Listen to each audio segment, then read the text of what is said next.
Hello and welcome back to another breaking news update. My name is Jimmy Boyd and you are watching Boyd News. I want to thank you so much for tuning in today. I have some major breaking news coming out here for you, and I have a lot of information that I want to share, so I want to get right into this. So, latest news here is that we have Russia officially coming out and declaring a state of war with Ukraine. Guys, this is huge information here. This is no longer a special military operation in Ukraine. This is now war. Okay, so we are going to see Russia unleashing hell on Ukraine here over the next few days, the next few months. And Ukraine is going to get battered by missiles and drones, just like what happened here in the last 24 hours. We had Ukraine coming under attack once again. Okay, this is two times in the last 2 days. 90 missiles and more than 60 Iranian kamikaze drones come crashing into Ukraine overnight. We had the Denpro hydroelectric plant was hit. Okay, it's a major energy plant, and we have like up to 1 million people reported inside of Ukraine without power right now. Okay, so Russia has launched a massive attack inside of Ukraine. We also have the U.S. urging Ukraine to discontinue their attacks on Russian oil facilities due to potential retaliation from Russia, which looks like it has already begun here. Okay, the retaliation is already beginning. And I think this is why Russia is no longer calling this a war as well, is because their land has officially been invaded from pro-Ukrainian groups. These may not be actual Ukrainian fighters, but they're pro-Ukrainian. And the Belgorod region and the Kursk regions have been under attack for the last few days here from these groups, okay, that are anti-Kremlin, anti-Putin. So Kremlin spokesman Dmitry Peskov, he came out in an interview and he said, "We're in a state of war." And he said, "Yes, it started as a special military operation, but as soon as this bunch was formed there, when the collective West became a participant on Ukraine's side, for us, it already became a war." So I don't know if he's referring to something that's happened recently, or if he's talking about the fact that the West has been involved in this entire time in Ukraine, giving them weapons and all these things, right? So very big news coming out here. And it's interesting because just last night I put out a video talking about Russia. They were ramping up their arms productions, producing these Fab 3000 glide bombs that are very powerful. And Sergei Shoigu was traveling the plant and inspecting these bombs being created, okay, in this facility being manufactured. And I have a clip that I want to show you because I literally just warned last night that things were about to get ugly, okay, that things were about to get really bad, that this was a bad sign that this war was about to escalate. So I want you to see this, and it's crazy. Just take a look. They're manufacturing all these, the Fab 3000s, the 1500s, the 500s. And like I said here, they're very serious, you can tell. Okay, Russia's not messing around here, and these bombs that they're building are massive, okay? These are very powerful bombs designed to destroy buildings, okay? So, yeah, I mean, I don't know what else to say here other than, you know, this war is coming to something really big here, okay? If they're building these manufacturing plants and mass producing giant bombs, glide bombs, and this war in Ukraine is about to kick off here, and it's about to get really ugly. Okay, I think we all can see that's coming. All right, so this is officially a war, guys. I hope you saw that video there and you saw my warning. Okay, I literally just warned this last night again that this was a major sign that something big was coming here, and then look at what happened. We had these massive attacks inside of Ukraine again, and then now we've got Russia declaring war on Ukraine as well.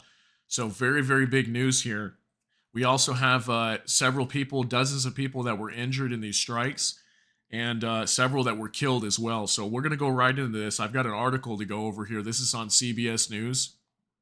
Okay, for the first time, Russia admits it's in a state of war with Ukraine. Russia admitted 2 years ago, or 2 years into its invasion of Ukraine on Friday, that it was in a state of war as it launched a massive wave of missile and drone attacks on its neighbors' territory.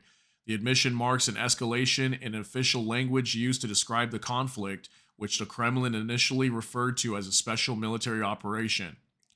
Russia fired almost 90 missiles and more than 60 Iranian-designed kamikaze drones, damaging dozens of energy facilities, including power stations, and what Ukrainian officials said was an attempt to cripple the country's electricity and heating network. As Ukraine aid languishes, 15 House members work on end run to approve funds. The funds are still not approved for Ukraine. The $60 billion that's supposed to be going to Ukraine still not approved at this time. At least 3 people were killed and more than 20 injured, according to the Interior Ministry and local officials. So 3 killed, 20 injured so far. That number will probably go up. We are in a state of war, Kremlin spokesman Dmitry Peskov said in an interview given to the pro-Kremlin newspaper published Friday. Yes, it has started as a special military operation, but as soon as this bunch was formed there, when the collective West became a participant on Ukraine's side, for us it has already become a war, Peskov said. Moscow often accuses the West of direct participation in the conflict by supplying Ukraine with weapons. Later on Friday, Peskov elaborated on his remarks to journalists. This is a special military operation. Nothing has changed. I'm saying that essentially after the collective West entered, it turned into a war for us. This is not related to any legal changes.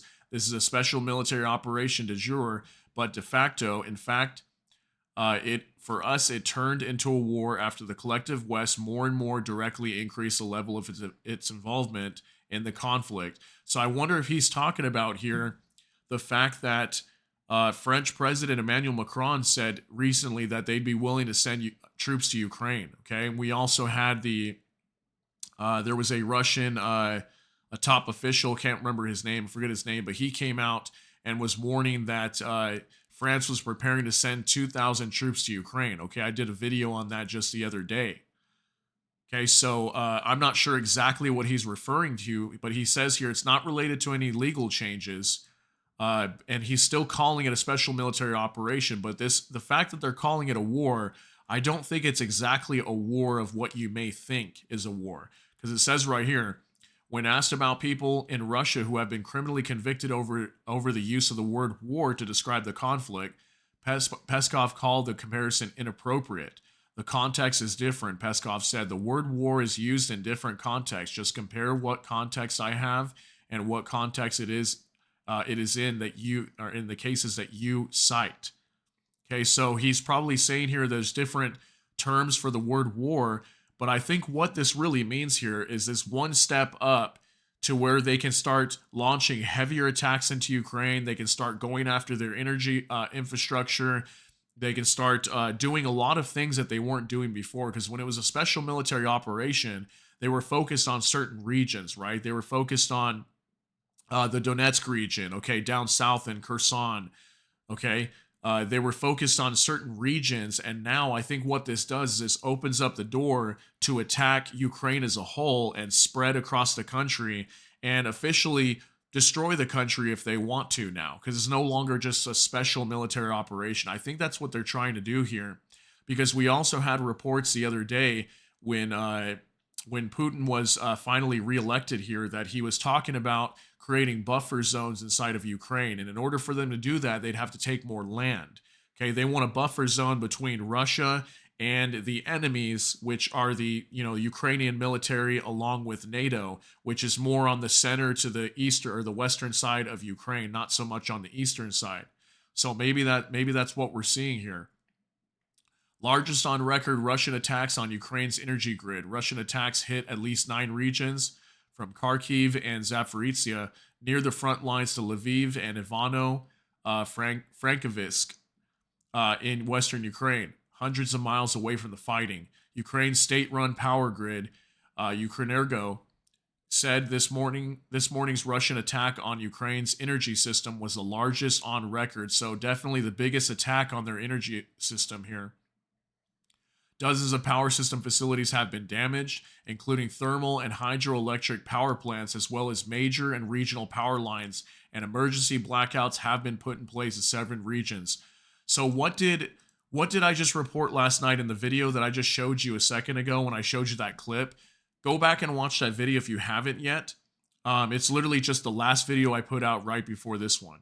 Okay, and I literally talked about in there as well that Russia was, excuse me, Russia was planning to increase the size of their army, and it was going to be something like 1.5 million troops. They were going to be increasing to that size. Okay, a 1.5 million man army for Russia. All right, so very big news here. And then this may explain why, because this may be the next step here. That's probably why they're going after their energy systems here, like their hydroelectric power plants. So that's one of the first things they do before a major invasion of a country is take out the power, right? So are we about to see that right now? Are we about to see a massive offensive into Ukraine where there's probably tons of reserve troops that are sitting back behind the front line of Ukraine and Russia? And they're going to send these guys in and finish off Ukraine, because right now Ukraine's not getting any aid. Okay, they're very short on supplies. They have very little weaponry, very little anything, and this is the prime time for this to happen. And I've been saying this for weeks now, ever since we first found out that Ukraine was going to be low on supplies here and not be getting any aid from the U.S. here for quite some time, and we have no idea how much longer that's going to be. Okay, so this is very big. We could see some major escalation in Ukraine in the next few days here. Very, very major. I'm talking much more intensive airstrikes here, more missiles being launched, hypersonic missiles, and potentially a major invasion here. Okay, a much larger attack than what we have ever seen.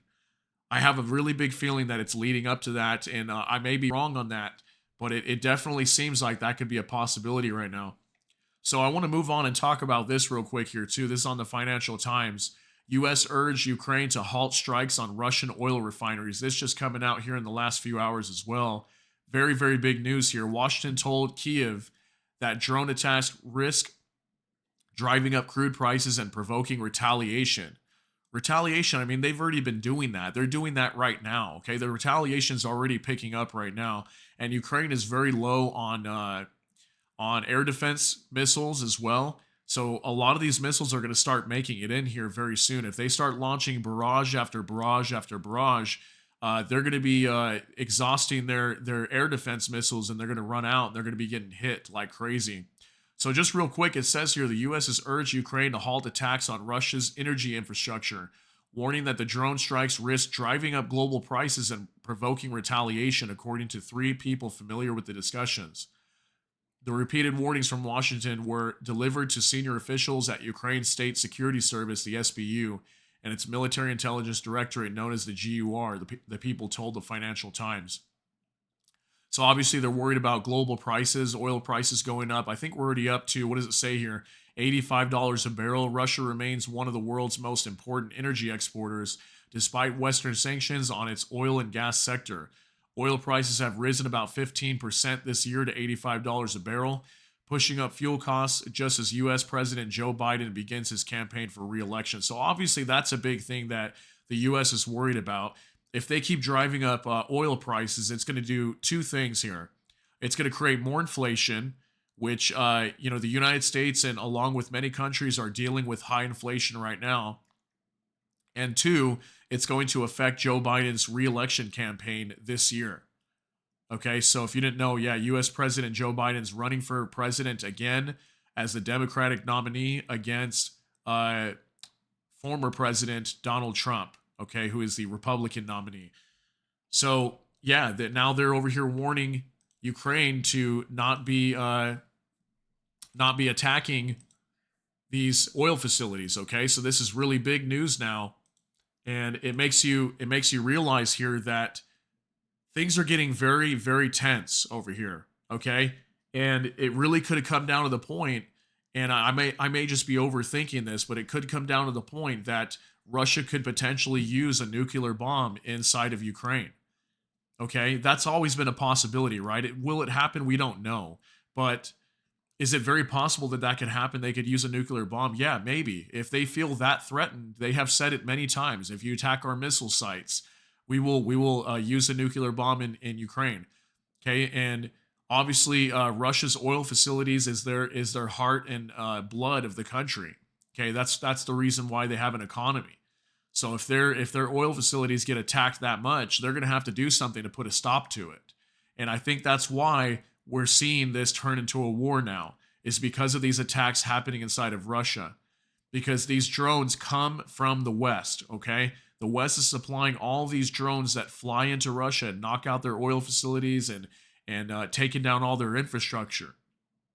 So now I've got a few videos here that I want to show you as well. All right, we're going to be showing you some clips here on X. Okay, so this is from Lord Bebo. He put out a post here and said, "We have lost this plant. The Denpro hydroelectric power station is completely destroyed." So that's what I am hearing. This Denpro hydroelectric power station is gone. Okay, completely destroyed from Russian missile attacks. Director at Ukraine's Academy of Sciences. Russia took out the energy generators without destroying the dam. Pretty surgical. So people realize that Russia's holding back now. So let's take a look at this video here. I don't think it has any sound, but there you go. You can see right there that I don't know if that's the dam. That kind of looks like the dam there. But this is supposed to be the hydroelectric power plant, the Denpro plant that was hit here by multiple missiles and supposedly destroyed from what we're hearing. Okay, so there's the footage there for you. We also have another post here from War Translated Dmitry. The moment Russian missile hits the Denpro hydroelectric power plant. So check this out. This one's pretty crazy. Let's see this right here. Еще пиздует нахуй, бать, смотри. Ракета нахуй. Ебать нахуй, ебать. Ебать, осколки сейчас будут ебашить нахуй. Прячься нахуй. Еще пиздует нахуй, бать. All right, so as you can see there, here comes the missile coming in, and then it strikes. Very crazy. So these guys are probably working here or something when this missile came flying in. There he is. He's saying the fragments will be falling now. Hide. So probably the parts from the missiles flying everywhere, and whatever else may have been hit flies up in the air, and they're taking cover there because the fragments are going to come falling down. You can see some of them. There's a piece right there. Absolutely insane, guys. I cannot believe how bad things are getting over here. And I've been telling people this for so long. I've been trying to warn everybody that this war over here is it's so important, okay? This isn't just a war between two nations that don't like each other. This is much different, much bigger than probably most of us even realize. And this is going to lead to something really big here, okay? This is not just going to be like what we've been seeing with like Pakistan and Iran, where they just kind of launch a few missiles at each other and then just call it a day. Like, no, this is for the whole enchilada here, okay? This is really big between both sides. The West doesn't want to let Ukraine fall. I just reported yesterday as well that Secretary of Defense Lloyd Austin came out and he said that they will not let Ukraine fail, okay? They're going to stand for Ukraine and defend them until the very end. So neither side is going to be given up here. Here's another video of this dam being destroyed, or the hydroelectric power plant, excuse me. This is from Nexta.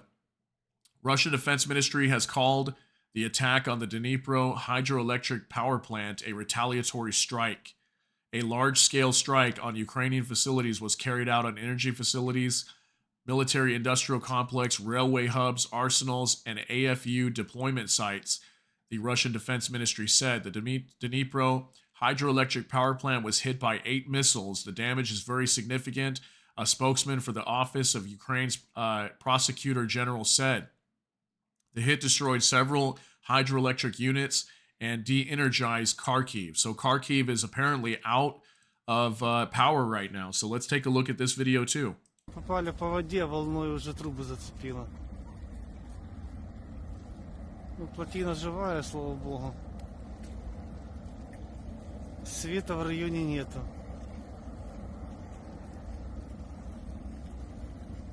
Это называется «Всем доброе утро».